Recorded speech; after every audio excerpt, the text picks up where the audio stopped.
वक्त गुजरने के साथ वो एक मुनज़्ज़म गैंग का हिस्सा बन गया और फिर एक खुद ताकतवर ग्रोह का सरबराह भी बन बैठा। इसका नाम भत्ताखोरी, अगवा बराए तावान, टारगेट किलिंग और जमीनों पर कब्जे जैसे जराइम से भी जुड़ गया। नाजरीन, रहमान डकैत का नाम खास तौर पर लियारी गैंग वार के तनाजुर में सामने आया।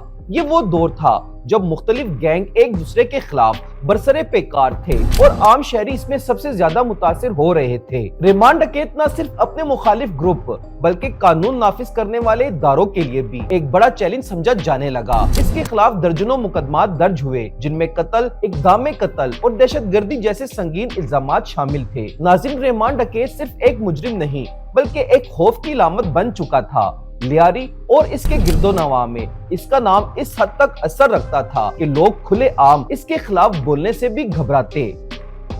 अस्सलाम वालेकुम नाजरीन, आज हम बात करेंगे कराची की जराइम पेशा तारीख के एक ऐसे किरदार की जिसका नाम सुनकर एक दौर में पूरा शहर लरज उठता था। ये नाम था रहमान डकैत का, एक ऐसा शख्स जो आम नौजवान से शुरू होकर मुनज़्ज़म जराइम, भत्ताखोरी, टारगेट किलिंग और खौफ की अलामत बन गया। आखिर कौन था रहमान डकैत? इसने जराइम की दुनिया में कैसे कदम रखा और इसका अंजाम क्या हुआ? आइए तफसील से जानते हैं।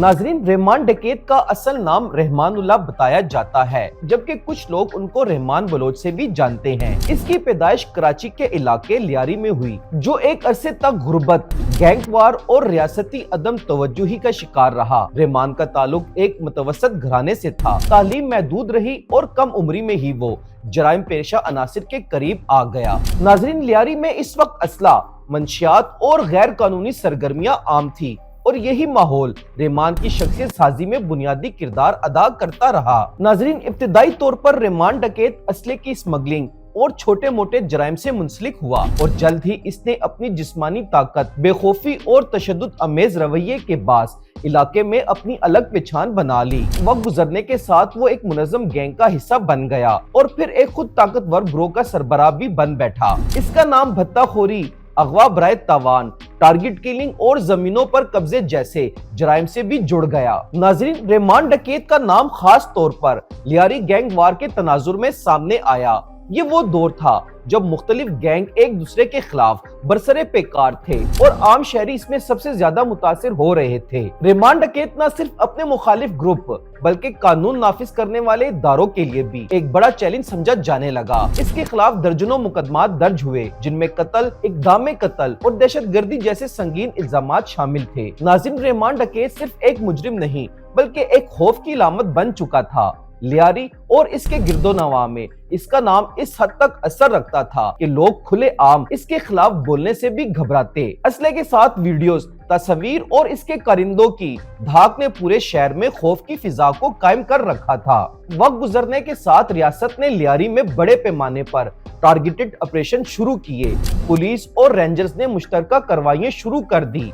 रहमान डकैत कई बार गिरफ्तार हुआ, मगर कानूनी पेचीदगियों और कमजोर गवाहियों के बायस वो रिहा हो जाता। ताहम इदारे इसे एक हाई वैल्यू टारगेट तस्वर किया करते थे। रहमान डकैत सिंध की सियासत में भी खासा मकबूल था और उनके उम्मीदवार को बड़ी सियासी जमातें भी शिकस्त नहीं दे सकती थी।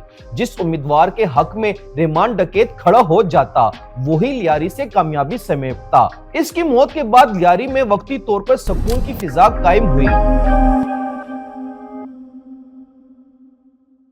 ताहम गैंग वार के जख्म मुकम्मल तौर पर भर न सके। रहमान डकैत की कहानी सिर्फ एक फर्द की कहानी नहीं है, बल्कि ये सवाल छोड़ती है कि आखिर ऐसे किरदार क्यों जन्म लेते हैं। क्या गुर्बत, बेरोजगारी और रियासती कमजोरी जराइम को जन्म नहीं देती? क्या कानून की बरवक्त अमलदारी ऐसे अनासर को रोक सकती है? ये एक बड़ा सवालिया निशान है।